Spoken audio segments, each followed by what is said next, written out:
بسم اللہ الرحمن الرحیم۔ السلام علیکم۔ حضرت عباد بن بشر رضی اللہ عنہ نے بھی یہ نماز حضور کریم صلی اللہ علیہ وآلہ وسلم کے ساتھ نماز پڑھی تھی۔ یہ مسجد سے نکل کر راستے میں دو انصاریوں کے پاس سے گزرے۔ وہ نماز پڑھ رہے تھے اور اس وقت رکوع میں تھے۔ انہیں دیکھ کر عباد بن بشر رضی اللہ عنہ نے کہا، میں اللہ کی قسم کھا کر کہتا ہوں کہ میں نے ابھی حضرت صلی اللہ علیہ وآلہ وسلم کے ساتھ کعبہ کی طرف منہ کر کے نماز پڑھی ہے۔ قباء والوں کو یہ خبر اگلے دن صبح کی نماز کے وقت پہنچی۔ وہ لوگ اس وقت دوسری رکعت میں تھے کہ منادی نے اعلان کیا، لوگو خبردار ہو جاؤ، قبلے کا رخ کعبہ کی طرف تبدیل ہو گیا ہے۔ نماز پڑھتے ہوئے لوگ قبلے کی طرف گھوم گئے۔ اس طرح مسلمانوں کا قبلہ بیت اللہ بنا۔ اسی سال یعنی 3 ہجری میں رمضان کے روزے اور صدقہ فطرہ کا حکم نازل ہوا۔ پھر مسجد نبوی میں منبر نصب کیا گیا۔ جب تک منبر نہیں بنا تھا، آپ صلی اللہ علیہ وآلہ وسلم کھجور کے ایک تنے سے ٹیک لگا کر کھڑے ہوتے تھے اور خطبہ دیتے تھے۔ جب منبر بن گیا اور آپ صلی اللہ علیہ وآلہ وسلم نے کھجور کے اس تنے کی بجائے منبر پر خطبہ ارشاد فرمایا تو وہ تنا رونے لگا۔ اس کے رونے کی آواز ایسی بلند ہوئی کہ تمام لوگوں نے اس آواز کو سنا۔ آواز اس قدر دردناک تھی کہ ساری مسجد ہل گئی۔ وہ اس طرح رو رہا تھا جیسے کوئی اونٹنی اپنے بچے کے گم ہونے پر روتی ہے۔ اس کے رونے کی آواز سن کر حضرت صلی اللہ علیہ وآلہ وسلم منبر پر سے اتر کر اس کے پاس پہنچے اور اسے اپنے سینے سے لگا لیا۔ اس کے بعد اس میں سے ایک بچے کے سسکنے کی آوازیں آنے لگی۔ حضور اکرم صلی اللہ علیہ وآلہ وسلم نے اس پر پیار سے ہاتھ پھیرا اور فرمایا، پرسکون اور خاموش ہو جا۔ تب کہیں جا کر اس کا رونا بند ہوا۔ اس کے بعد آپ صلی اللہ علیہ وآلہ وسلم نے اس تنے کو منبر کے نیچے دفن کرنے کا حکم دیا۔ آپ صلی اللہ علیہ وآلہ وسلم نے ایک بار ارشاد فرمایا، میرے گھر اور میرے منبر کے درمیان کی جگہ جنت کے باغوں میں سے ایک باغ ہے۔ یعنی یہ مقام جنت ہی کا ایک مقام ہے۔ اللہ تعالیٰ نے اس مقام کو جنت میں شامل کر دیا ہے۔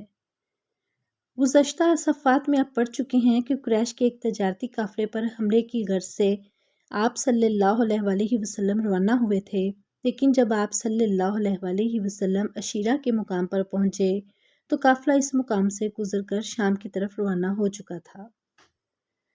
چنانچہ آپ صلی اللہ علیہ وآلہ وسلم واپس تشریف لے آئے تھے۔ پھر جب آپ صلی اللہ علیہ وآلہ وسلم کو اطلاع ملی کہ وہ قافلہ شام سے واپس آ رہا ہے اور اس سامان تجارت کا منافع مسلمانوں کے خلاف استعمال ہوگا، اس لیے آپ صلی اللہ علیہ وآلہ وسلم نے حکم دیا، قریش کا تجارتی قافلہ آ رہا ہے، اس میں ان کا مال و دولت ہے، تم اس پر حملہ کرنے کے لیے بڑھو، ممکن ہے اللہ تمہیں اس سے فائدہ دے۔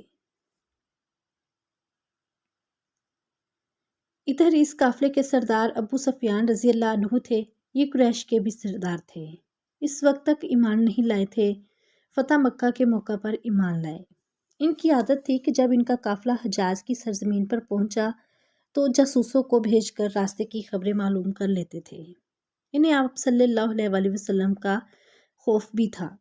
چنانچہ ان کے جاسوس نے بتایا کہ حضرت صلی اللہ علیہ وآلہ وسلم اس تجارتی قافلے کو گھیرنے کے لیے روانہ ہو چکے ہیں۔ یہ سن کر ابو سفیان رضی اللہ عنہ خوف زدہ ہو گئے۔ انہوں نے فوراً ایک شخص کو مکہ کی طرف روانہ کیا اور ساتھ ہی سے یہ ہدایت دی، تم اپنے اونٹ کے کان کاٹ دو، کجا وہ الٹ دو، اپنی قمیص کا اگلا اور پچھلا دامن پھاڑ دو، اسی حالت میں مکہ میں داخل ہونا، انہیں بتانا کہ محمد صلی اللہ علیہ وآلہ وسلم اپنے اصحاب کے ساتھ ان کے قافلے پر حملہ کرنے والے ہیں، ایسا اس لیے تاکہ مشرکین جلد مدد کو آ جائیں۔ وہ شخص بہت تیزی سے روانہ ہوا۔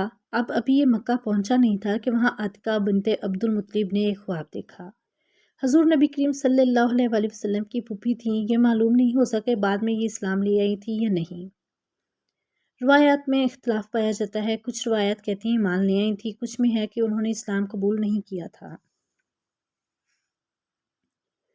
خواب بہت خوفناک تھا، یہ ڈر گئیں۔ انہوں نے حضرت عباس رضی اللہ عنہ کو اپنا خواب سنایا، لیکن اس شرط پر سنایا کہ وہ کسی اور کو نہیں سنائیں گے۔ انہوں نے پوچھا، اچھا ٹھیک ہے، تم خواب سناؤ۔ انہوں نے کہا، کیا دیکھا ہے؟ عاتکہ بنت عبد المطلب نے کہا، میں نے خواب دیکھا کہ ایک شخص اونٹ پر سوار چلا آ رہا ہے، یہاں تک کہ وہ اب تک کے پاس آ کر رکا۔ اب تک مکہ معظمہ سے کچھ فاصلے پر ہے۔ وہاں کھڑے ہو کر اس نے پوری آواز سے پکار پکار کر کہا، لوگوں 3 دن کے اندر اندر اپنی قتل گاہوں میں چلنے کے لیے تیار ہو جاؤ۔ پھر میں نے دیکھا کہ لوگ اس کے گرد جمع ہو گئے ہیں۔ پھر وہ وہاں سے چل کر بیت اللہ میں داخل ہوا۔ لوگ اس کے پیچھے پیچھے چلے آ رہے تھے۔ پھر وہ شخص اونٹ سمیت کعبہ کی چھت پر نظر آیا۔ وہاں بھی اس نے پکار کر یہ الفاظ کہے۔ اس کے بعد وہ ابو قبیس کے پہاڑ پر چڑھ گیا۔ وہاں بھی اس نے پکار کر یہ الفاظ کہے۔ پھر اس نے ایک پتھر اٹھا کر لڑکھڑایا۔ پتھر وہاں سے لڑکھتا پہاڑ کے دامن میں پہنچا تو اچانک ٹوٹ کر ٹکڑے ٹکڑے ہو گیا۔ پھر مکہ کے گھروں میں سے کوئی گھر نہ بچا جہاں اس کے ٹکڑے نہ پہنچے ہوں۔ یہ خواب سن کر حضرت عباس رضی اللہ عنہ نے کہا، اللہ کی قسم عاتکہ، تم نے بہت عجیب خواب دیکھا ہے۔ تم خود بھی اس کا تذکرہ کسی سے نہ کرنا۔ حضرت عباس رضی اللہ عنہ وہاں سے نکلے تو راستے میں انہیں ولید بن عتبہ ملا۔ یہ ان کا دوست تھا۔ عباس رضی اللہ عنہ نے خواب اس سے بیان کر دیا اور وعدہ لیا کہ کسی کو بتائیے گا نہیں۔ ولید نے جا کر یہ خواب اپنے بیٹے عتبہ کو سنا دیا۔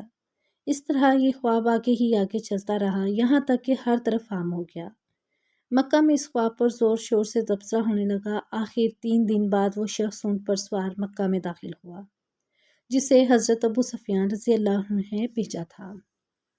وہ مکہ کی وادی کے درمیان میں پہنچ کر اونٹ پر کھڑا ہو گیا اور پکارا، اے قریش، اپنے تجارتی قافلے کی خبر لو۔